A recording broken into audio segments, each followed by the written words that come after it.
better watch out if your enemy's a road ahead of full prophecy to be the greatest beast the world has ever seen. I feed him every day, leave the bones clean. I feed him all the hate and he grows mean. He gets claws real big, pissed off quick, and if you cross him, you might drop dead. Metaphorically, of course, settling the score, never getting bored, loves the blood and gore, always wanting more freedom from the source. They don't really understand until they feel the force apart. If you start shit, you'll be heartless in the darkness, torn apart quick. You left scars ripped, you'll be chewed up and discarded. And this world ain't right, won't accept it. Negative energy, I expect it. Once it's in your mind, it's infectious. So fight for your life and reject it. You better give me space, I'm protective. My adrenaline spikes when I'm threatened. And if you stay in my way, I'm aggressive. Cause when there's no exit, I'll kill when I'm dead. Hey, I don't know what's wrong with my thing. I don't know. All right, so they have a conference. I believe it already started, so we're going to go into that. Wow, everybody else is just now reporting on it. All right. So, let me see who I'm going to be streaming.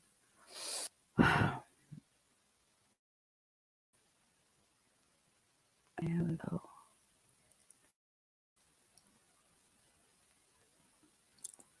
I hope people come in.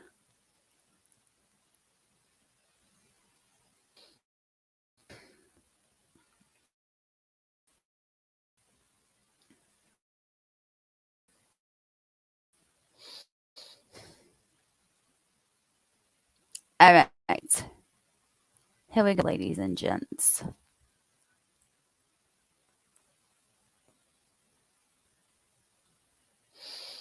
And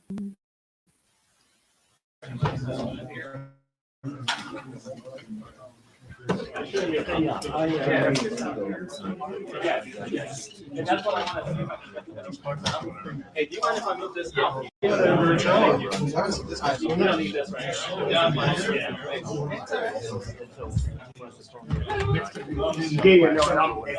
No. To be honest, there's only you already here. You guys about ready for my check? You guys about ready for my check? No, not at all. My check 1, 2. 1, 2, 3, 4. Check 3, 4. My check 1, 2. I'm not getting any audio. Check. Go ahead and plug into a multiplex again. Check 3, 4. My check 1, 2, 3, 4. Check 3, 4. My check 1, 2. Good? Good? Yeah. Well, give me a thumbs up if you guys are getting audio.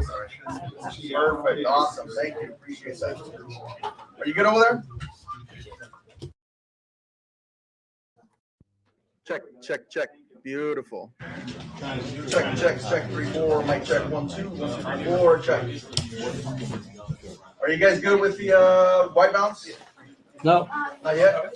Oh, yeah. He's still set. That's it. Sorry, it's just like if we recognize you. Yeah. Check 3, 4. Mic check 1, 2, 1, 2, 3, 4. Check. Check 3, 4. Mic check 1, 2, 1, 2, 3, 4. Check. Check 3, 4. Mic check. Everybody good now? How many times do you have to do a mic check? Check 3, 4. 10, 20. Mic check 1, 2, 1, 2, 3, 4. Check. Me? Check 3, 4. I graduated high school in 1996. I'm doing the Tupac professor in Las Vegas. Everybody good? If you say check one more time. I haven't called check in. I had a quick question. They have some mic box, so I need to kill my shot. Check 3, 4. Mic check. Which slide? That was like 96. 3. Mic check 1, 2, 1, 2, 3, 4. Check. You guys all good? Okay, everything sounds all right. White good? Yep. Okay, just to let you guys know, there will be no live shots in here after the press conference. Okay? If you guys want to do any live shots, go ahead and do it in the lobby or up front. You guys can do us a favor and go ahead and silence your phones.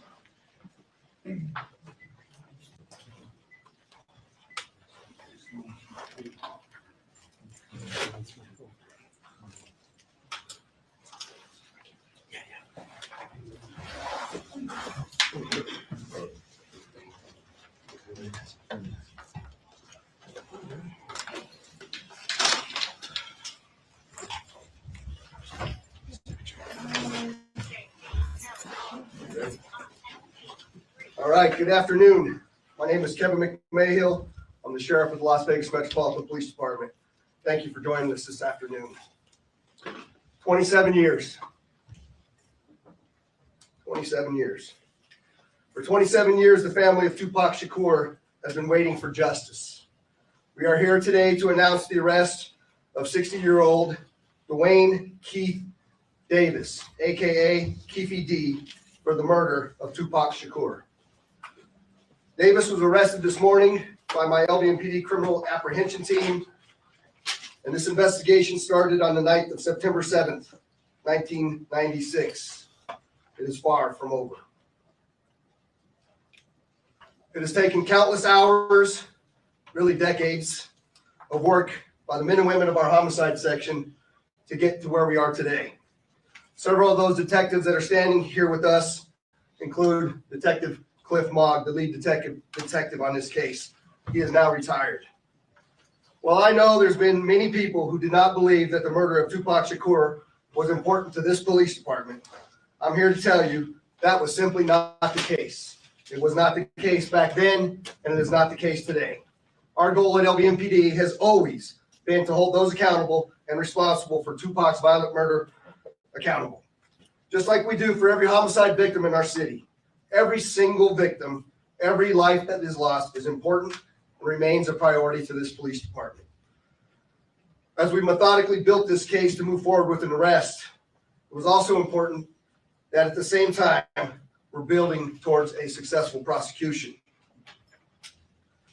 We work closely with our esteemed district attorney, Steve Wolfson, in his office to ensure that is going to happen. Mr. Davis's own words reinvigorated our case in 2018. Let me give you some of those details, and I'm going to introduce to you our homicide lieutenant, Jason Johansson, and he will provide you many of the details on how we got here today. Lieutenant. Thank you, Sheriff, and thank you everybody for being here today.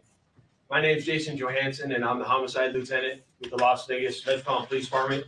And my goal here today is to walk you through our investigation and what led us to the indictment of DWAYNE Davis, also known as KEEFE D, for the murder of Tupac Shakur. This case has been reviewed by our homicide team and homicide detectives for over 2.5 decades. And ultimately, our persistence in this investigation has paid off. Let me walk you through a timeline of events that as we know them right now. Prior to September 7th of 1996, as we all know, Tupac Shakur was an artist who was signed with Death Row Records. And that Death Row Records and its CEO, Mary Suge Knight, were closely affiliated with the Mob Piru criminal street gangs, and that they had an ongoing feud with the Southside Compton Crips.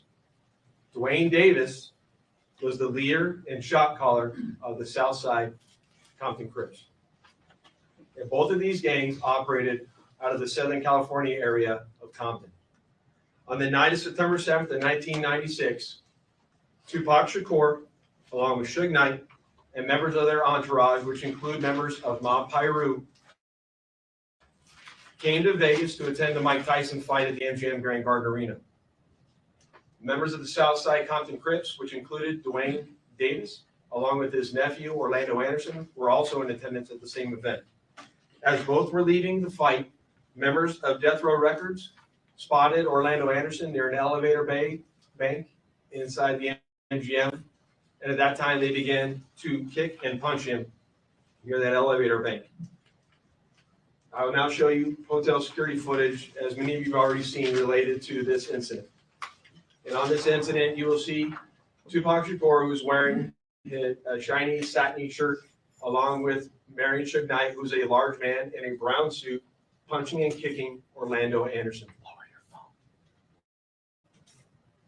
Following this incident, you'll see hotel security intervene, and then they will leave the area of the fight.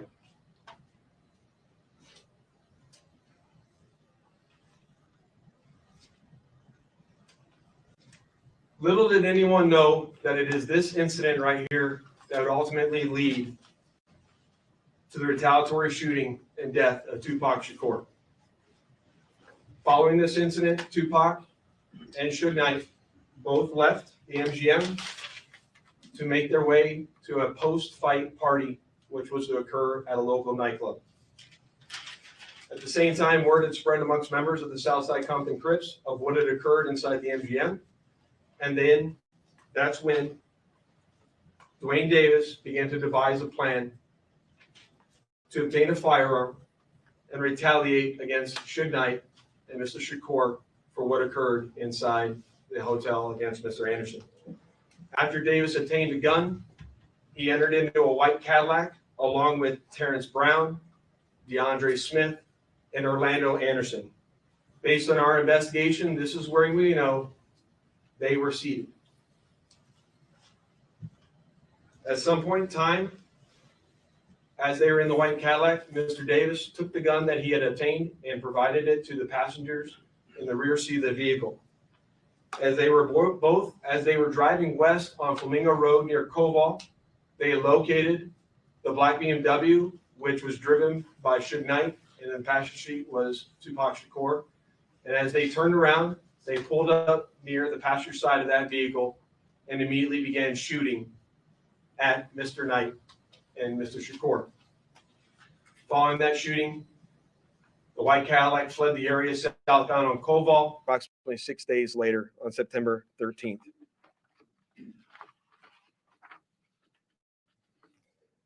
My homicide section handled this investigation from its onset and for a short amount of time. And within a short amount of time, what we knew was that we were working a gang investigation where our victims, our witnesses, and our suspects were all from Southern California and not local to Las Vegas. Within the first few months of the investigation, our detectives knew most of the information I just briefed you on.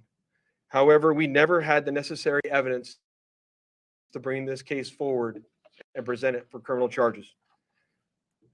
As time went on, this case had been reviewed multiple times by different investigators assigned to my section, but it wasn't until 2018 that this case was reinvigorated as additional information came to light related to this homicide.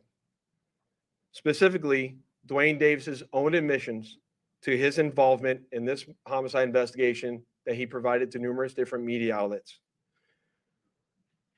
In our section, we knew at this time that this was likely our last time to take a run at this case to successfully solve this case and bring forth a criminal charge.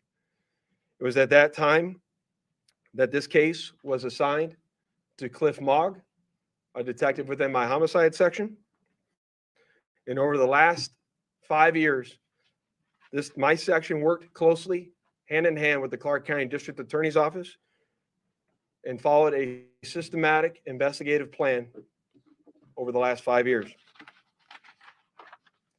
We've conducted countless interviews and corroborated numerous facts that were not only consistent with the crime scene on the night of the incident, but also corroborated and were consistent with the sequence of events that night. This ultimately led to us procuring a search warrant, which was executed at Mr. Davis's residence in Henderson, Nevada. And following the execution of that search warrant, in close coordination with the District Attorney's Office, this case was presented to the grand jury, which ultimately led to Davis being indicted on charges of murder. Before I hand it off to the District Attorney's Office, I would be remiss if I didn't thank Detective Mogg and all the other detectives that were not only assigned this case and reviewed this case, but all the other detectives from other agencies that assisted us in this investigation. They know who they are, and thank you very much for all the assistance you provided. It does not go unnoticed. And lastly, one of the most important things, in my opinion, is we need to make this be a reminder that the charge of murder does not have a statute of limitations. This agency has been and is invested in solving our cold case homicides so that we can bring closure to those families and justice for those victims of homicide. And with that, I will turn it over to the Clark County District Attorney, Steve Wilson.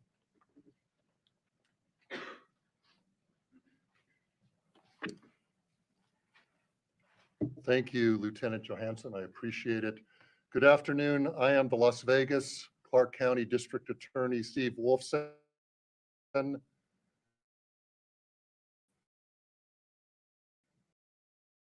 Is justice denied? It's a quote we hear often and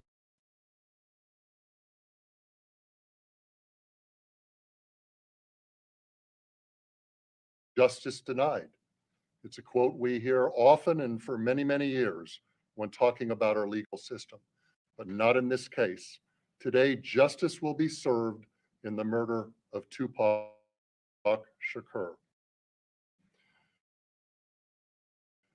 I'd like to acknowledge the relentless work of the many Las Vegas Metropolitan Police Department homicide detectives.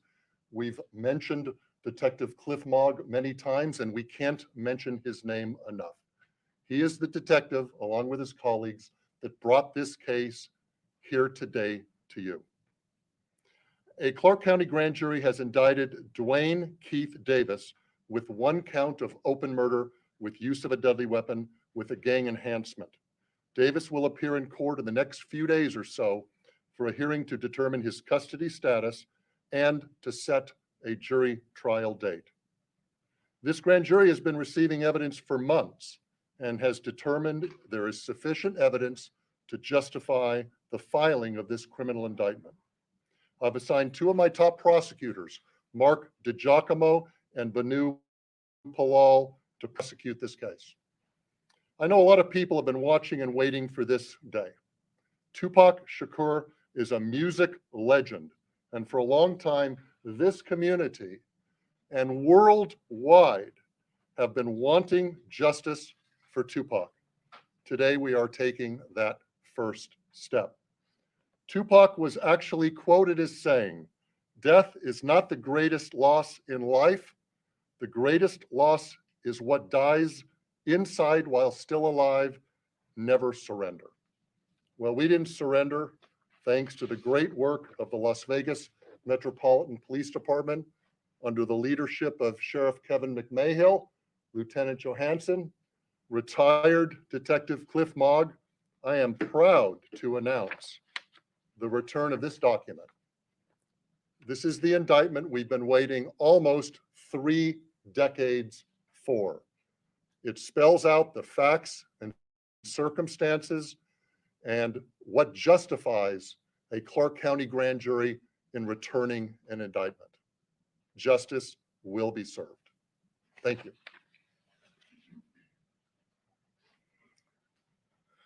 Thank you, Steve. I'd just like to say that the Las Vegas Metropolitan Police Department Homicide Section year over year solves over 90% of the homicides that occur in our jurisdiction. You won't find that anywhere else in the United States. For those family members that have lost somebody that we haven't solved that case, I want you to know, just like in this case, we're not going to give up. I also say to you that as we begin, we're going to take a couple of questions. I want you to remember in your questioning that this investigation, subsequent arrest, and now indictment is only the beginning of the process. And we are committed and invested in ensuring a successful prosecution as we move forward. So with that, we'll take any questions that you might have. Ken? Sure, thank you. Have you been in touch with the Shakur family, anyone within here today? And if so, can you characterize what they told you? The family has reached out to my office. I imagine also to Metro. We've been in communication with them. We understand that they are welcoming this news. They are pleased with this news, and they are certainly aware of the return of this indictment. Do you anticipate them being at court for arraignment of Mr. Davis? I don't think they'll be at the arraignment. I mean, that's a relatively short hearing, but I know that they'll be involved. I know that they'll want to be apprised of what goes on a frequent basis. Back. Could you talk about any of the statements that you made that piqued your curiosity again or got you back into this case? Jason, you want to answer that? We're not going to talk about any particular statements, but maybe he can address that globally. What I'll say is there's a lot of stuff that's going to come out when it comes time for trial, but He provides his own series of statements that are very consistent with the evidence that we have on the scene that we've obtained through our investigation. I'll leave it at that. Can you identify anything that came from the raid, I'm sorry, the service of the warrant in July that you didn't know before? Yeah, that's a good question. What I'll say about the search warrant that we did in July, that we obtained information or evidence during that execution of that search warrant that corroborated information obtained through our investigation. And I'll leave it at that until we go to trial. Go ahead. Hello, I'm Tiffany Lane with Channel 3. So I know that this was obviously a big move. Is there anyone else being looked at this point? I know a lot of people have passed away since this incident, but is anyone else being looked at as part of this investigation still? So as I stated earlier, in this case, the only living suspect related to this investigation is DWAYNE Davis. All other 3 suspects are deceased. Vanessa? Thank you. Vanessa Murphy, Channel 8. Steve, can you talk about the murder charge if he is not the one believed to have pulled the trigger? Yes, well, under Nevada law, and this is the law in most states in this country, you can be charged with a crime whether you're directly involved or whether you're an aider and abettor. We have an aiding and abetting statute, which provides that if you help somebody commit a crime, you can be equally as guilty. The best example is 2 guys that agree to commit a bank robbery, and one of them goes into the bank with a gun and actually commits the robbery, and the other guy is the getaway driver. Never went in the bank, but he assisted the guy that went in the bank, so he's equally guilty. That is one of the theories in this case as well. Last question.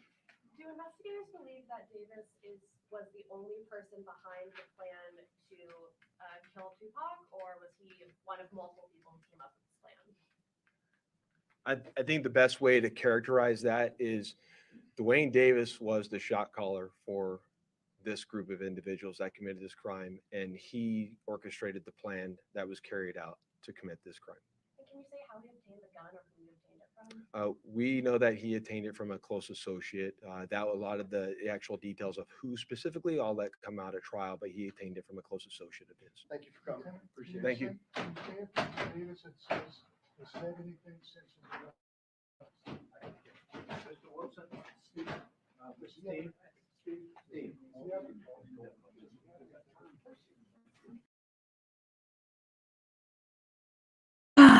Yo. Were they asking questions as they walked out?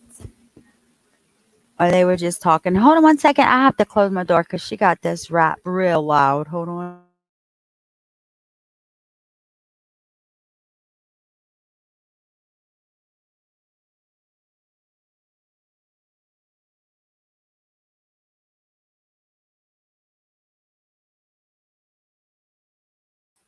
Okay, sorry. Remember those days where you, listen, let's hear.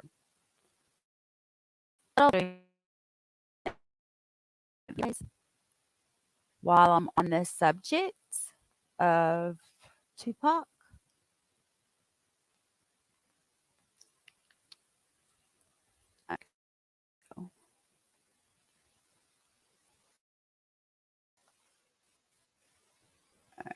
I don't know if this is all they have, but I'm gonna play it. It's only like 3 minutes long.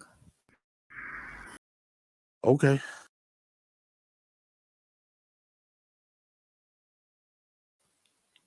Yeah, he was pretty confident there, and he just, why is he bragging about being in jail and going to jail for life and spent 3/4 of his life in jail? Well, guess what? You're gonna spend 75% of your time in jail.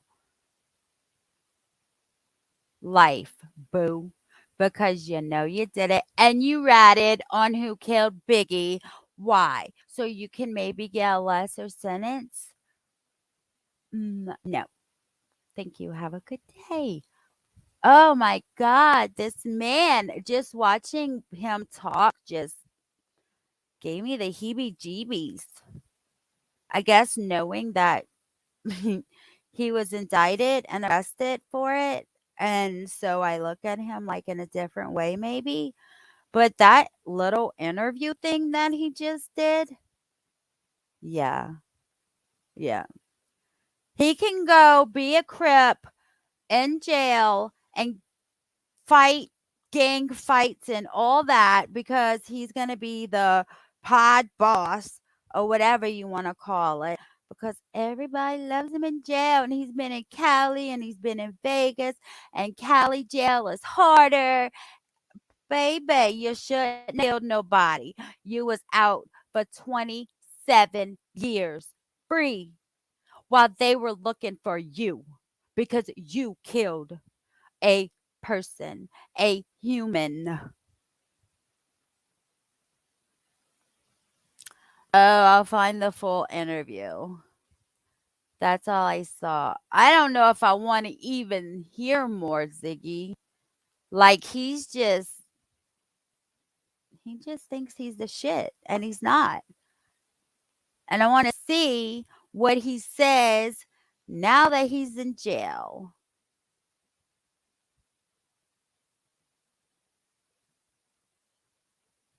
But, I don't know the gang ratio in jail, like how Crips versus Blood in one pod. I don't know. Oh Lord, what is happening? I'm at work. Snuck in airport in. Gonna start from the beginning. I wonder if she's using Oh hey, does anyone have flight miles? Is that what it's called? What do you call it? Miles to fly? Airport. Airport. Are you doing speech to text? I don't like this dude, and I cannot wait for him to go to trial. His little thing, 3 minutes of him talking pissed me off. He's just like, yeah, I did it. Blah, blah, blah, blah. No.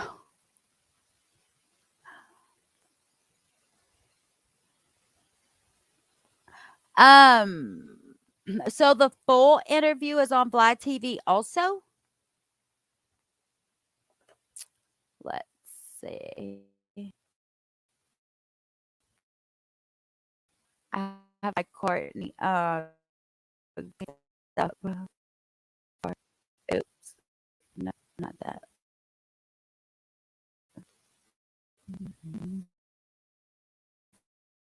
Two.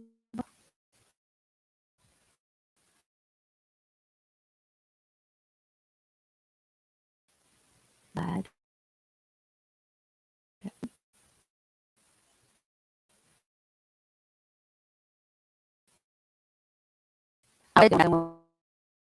Everywhere.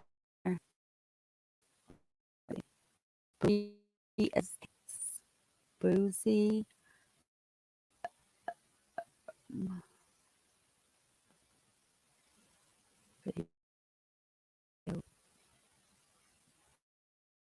How long ago was it?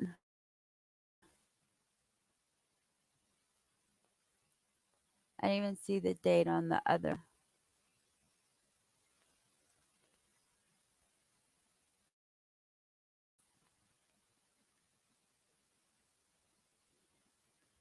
He has a lot of pussy. Tupac was okay. Here we go. Let's see. No.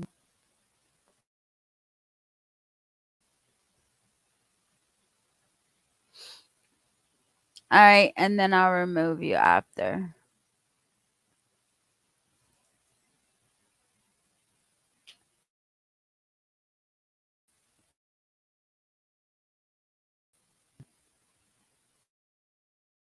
It's 2 hours long. I found it. KEEFE on Tupac, Suge Knight, Biggie, Eazy-E, Mike Tyson, Orlando Anderson interview. That's what it is.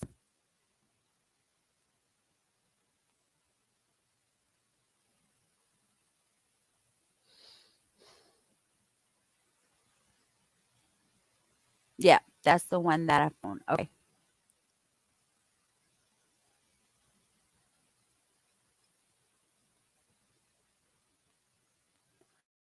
I think I'm pissing me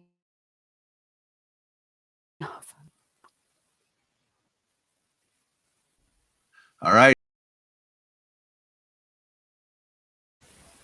All right, folks, that was the interview. Hey, Jeannie. Hey, Summer. Hey, Tobin. Hey, everybody that came in. Alrighty, I'm gonna get off of here. I will see you guys another time. Please hit that thumbs up for me, subscribe, and share. Thank you.